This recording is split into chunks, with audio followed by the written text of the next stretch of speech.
Videomu sona kimi izləyin, çünki bu videoda sizlərlə birlikdə öz yazmış olduğum tarix konspektlərini paylaşıram. Hər kəs salamlar, mən Aysun.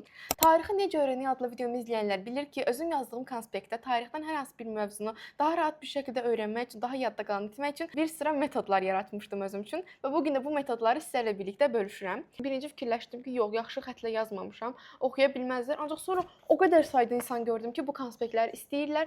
Mən də düşündüm ki, niyə də sizin xətrinizə dəyim? Təbii ki də paylaşacağam.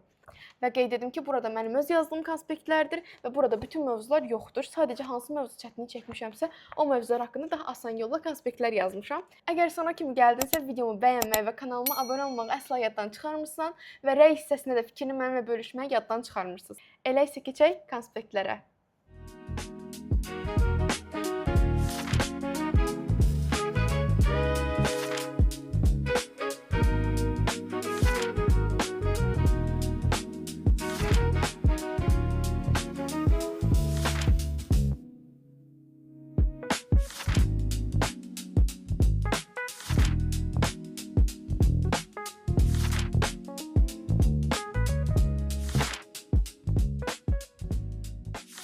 Sağ olun.